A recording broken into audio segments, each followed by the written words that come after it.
Llevo utilizando el Samsung S23 Ultra como móvil personal más de un mes y creo que ya os puedo dar mi punto de vista de todo lo bueno y lo malo que me he encontrado en él. Lo primero que os quiero decir es que su precio, como ocurre con la mayoría de gamas premium de otras marcas, es salvajemente alto. Pensad que aquí en España parte oficialmente de los 1.409 euros en su versión de 256 GB de memoria interna. Es cierto que se ha podido conseguir más económico con ofertas y promociones de lanzamiento, pero el precio oficial es el que es. A pesar de su coste, es el Samsung de la serie S que más me ha gustado en los últimos años. Y esto principalmente se debe a que por fin Samsung ha decidido vender aquí en Europa y Latinoamérica el móvil con un chip de Snapdragon en vez de Exynos como ocurría antes. Concretamente tenemos una versión un poco vitaminada del Snapdragon 8 generación 2. Esto ha hecho que la batería de 5000 mAh que incorpora el dispositivo me haya dado buenas cifras con mi uso particular. He conseguido muchos días estar cerca de las 8 horas de pantalla encendida. Es decir, que será muy difícil que se te apague el móvil en una jornada de uso normal. Por otro lado, el teléfono físicamente es grande, con más de 16 centímetros de largo y un peso también elevado, y más si le ponemos una buena funda para protegerlo. Y hablando de buenas fundas, os tengo que mencionar durante unos segundos al patrocinador de este vídeo, Casetify, una compañía que se dedica a la venta de accesorios tecnológicos para móviles, tablets e incluso algunos portátiles. Yo he podido probar las nuevas fundas premium que tienen para la serie S23 de Samsung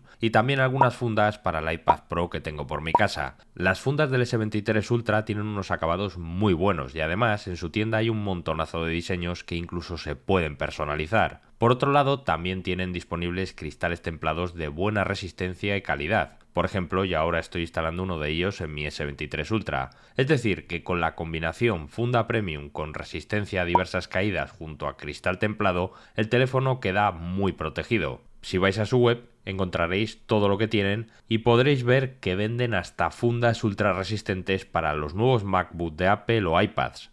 Os dejaré en la descripción el link a la tienda para que le echéis un ojo y para que veáis los descuentos que tienen durante estos días. Volvemos al vídeo. Siguiendo con la estética, como ya os he dicho en otras ocasiones, no hay grandes diferencias con respecto al Samsung S22 Ultra. Han cambiado ligerísimamente las curvas del chasis y la pantalla ahora es menos curva en los bordes, algo que personalmente me gusta porque yo prefiero los paneles planos. En general os tengo que decir que es un terminal con muy buenos materiales, además de que tiene resistencia al polvo y al agua a pesar de que tengamos un lápiz incorporado en el cuerpo que podemos sacar obviamente para utilizar. A mí este lápiz no me agrada demasiado porque en el día a día no le saco todo su partido, pero entiendo que haya gente que le guste porque puede tomar notas e incluso dibujar. Eso sí, aunque tengamos un lápiz no tenemos jack de auriculares, como ocurre ya casi en todos los móviles, y tampoco podemos ampliar su memoria interna con tarjetas microSD, porque su bandeja solo es para 2 nanoSIM. Aunque a su favor hay que decir que el puerto USB tipo C es muy polivalente, ya que como muchos sabréis permite que conectemos con un adaptador HDMI el teléfono a un monitor o televisor, y además ponerlo en modo escritorio. Algo que me encanta porque con esto, entre comillas, tenemos una especie de potencial ordenador portátil en el bolsillo. Y siguiendo con el tema del USB, os quiero hablar de la recarga que admite por cable. Samsung ha decidido no irse a las supercargas rápidas, nos han dejado con 45 vatios.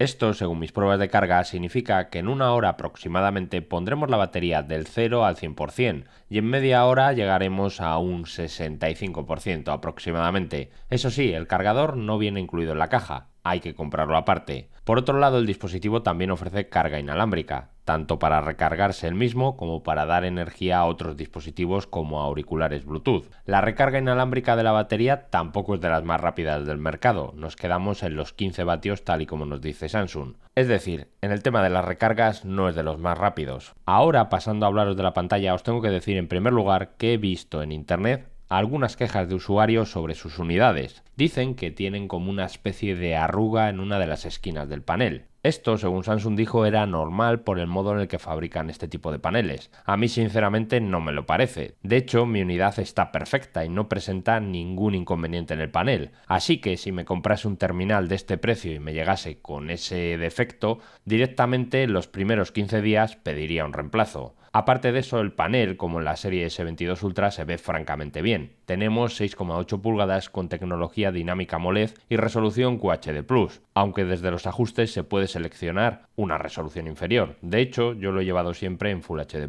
La tasa de refresco máxima es de 120 Hz y según nos dicen, esta es variable, llegando hasta los 10 Hz. Yo la verdad que nunca he llegado a ver esos 10 Hz. La tasa más baja que observo es de 24. No sé si realmente aún no está implementado o solo ocurre en situaciones muy concretas lo de ver 10 Hz, pero ni tan siquiera en el modo pantalla siempre encendida los he observado. En cuanto al brillo máximo en modo automático, según mi colorímetro tenemos unos 1200 nits con una pantalla totalmente blanca, un número que considero muy bueno y que es prácticamente igual que el del S22 Ultra del año pasado. En cuanto a representación cromática, desde los ajustes podemos jugar con diferentes modos. Por ejemplo, podríamos seleccionar el natural para conseguir una buena calibración contra el espacio sRGB. Por último, respecto a la pantalla, deciros que tenemos compatibilidad con HDR10 Plus y todas las plataformas de streaming que he usado funcionan en alta definición sin problemas. Además, el sonido multimedia que nos ofrece es muy bueno. Tenemos dos altavoces, uno abajo y otro en la parte superior. Estos tienen un buen volumen máximo y me parece que el audio en general está balanceado y con buen cuerpo. El dispositivo soporta Dolby Atmos y esto lo podemos ajustar desde las opciones de audio. En definitiva, un sonido que puede competir con los últimos iPhones y que me parece mejor que por ejemplo el del Pixel 7 Pro que también tengo en casa.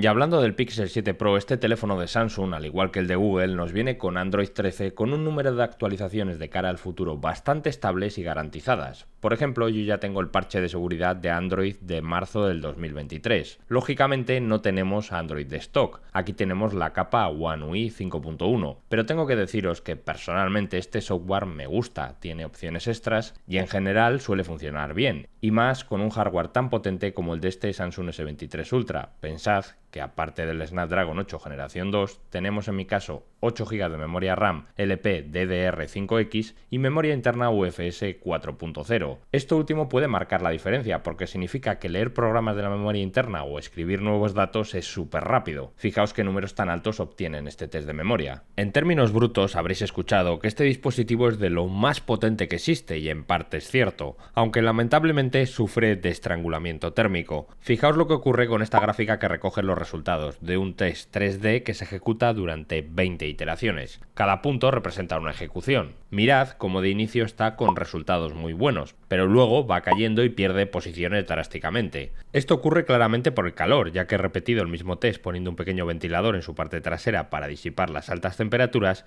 y fijaos cómo mejora el resultado a lo largo del tiempo. Es decir, que si juegas a títulos muy exigentes durante periodos muy largos vas a notar que se pierden fotogramas, aunque obviamente el dispositivo es súper potente. Cambiando de tercio, si analizamos los sistemas de desbloqueo biométrico, nos topamos con un lector de huellas dactilares en pantalla, que si registras un par de veces tus huellas funciona bastante bien. Además, también tenemos desbloqueo facial con la cámara frontal, es decir, que tiene lo que te esperas de un gama alta. También tiene lo que te imaginas en el apartado de la conectividad. Pensad que contamos con Bluetooth 5.3, Wi-Fi 6E, NFC, GPS dual y por supuesto conectividad 5G. En mi uso diario en este aspecto no he detectado problemas. Por ejemplo, el GPS lo he utilizado para mis rutas corriendo y perfecto. El Bluetooth y Wi-Fi más de lo mismo. Y para la conectividad 5G he hecho un test comparándolo con un Realme y fijaos que funciona correctamente. En el apartado de las cámaras estamos ante uno de los teléfonos más versátiles que he tenido en los últimos años, ya que contamos con doble teleobjetivo, gran angular y una cámara principal que puede alcanzar los 200 megapíxeles. Esta combinación me ha encantado y la he utilizado incluso para realizar algunas partes de los vídeos que he subido recientemente a este canal. Aún así, si queréis ver hasta dónde llegan las cámaras, creo que lo mejor es que os vayáis a la comparativa que hice hace unas semanas con un iPhone 14 Pro Max en este mismo canal. Os dejaré el vídeo arriba a la derecha y en la descripción. Con los teléfonos actuales de gama alta premium, los resultados fotográficos y de vídeo suelen ser muy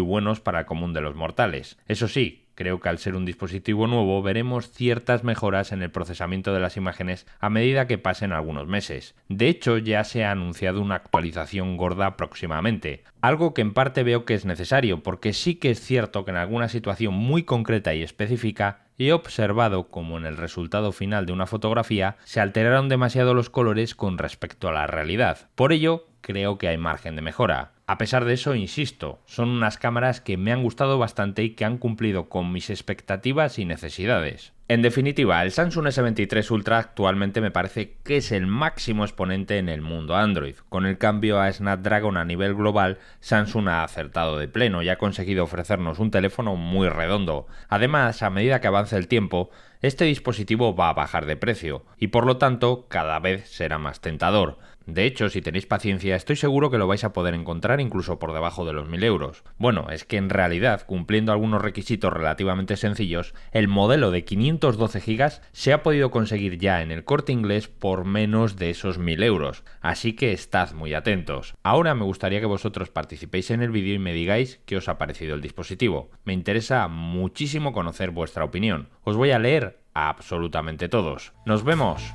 en el siguiente.